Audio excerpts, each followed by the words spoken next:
Alors que le Philippe Marcombe accueillait sa première compétition officielle avec les interclubs régionaux, la ville de Clermont-Ferrand a signé 2 conventions avec le monde de l'athlétisme. Un partenariat tout d'abord avec Sacha Zoya, champion du monde et d'Europe junior du 110 mètres haies, pour l'accompagner dans sa préparation pour les JO 2024 et associer le nom de sa ville à ses succès.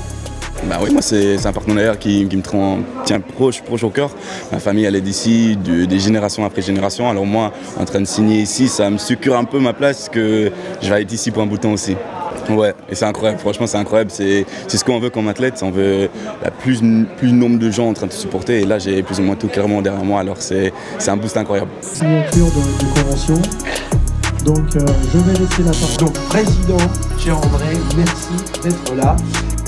Comme nous sommes un laboratoire de fabrique de champions, notre idée c'est que dans la perspective des Jeux, nous puissions conventionner avec un certain nombre d'athlètes de haut niveau qui vont nous représenter aux Jeux et qui sont issus du territoire, qui sont nés ou qui travaillent sur notre territoire, et pour que justement on puisse leur faciliter cette préparation des JO et qu'ils puissent justement nous ramener des médailles.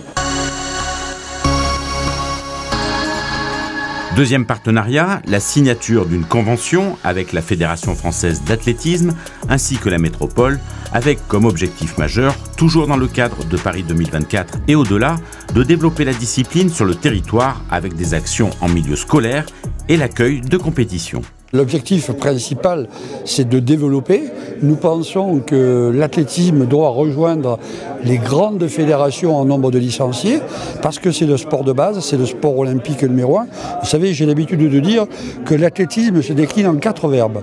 Courir, sauter, lancer, marcher. Ce sont tous les gestes naturels qu'un être humain, qu'un enfant doit produire. Donc on a ce rôle éducatif à jouer. Alors c'est sûr que le haut niveau est important, mais on a aussi, comme le souhaite Monsieur le maire et comme le souhaite la métropole, à construire des actions de développement, même si après les jeunes vont vers d'autres sports, on est la base de tous les sports. C'est un sport universel.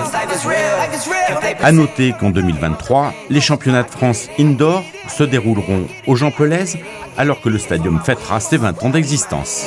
This life is real, can't play pretend. Came off the bench, I get it in.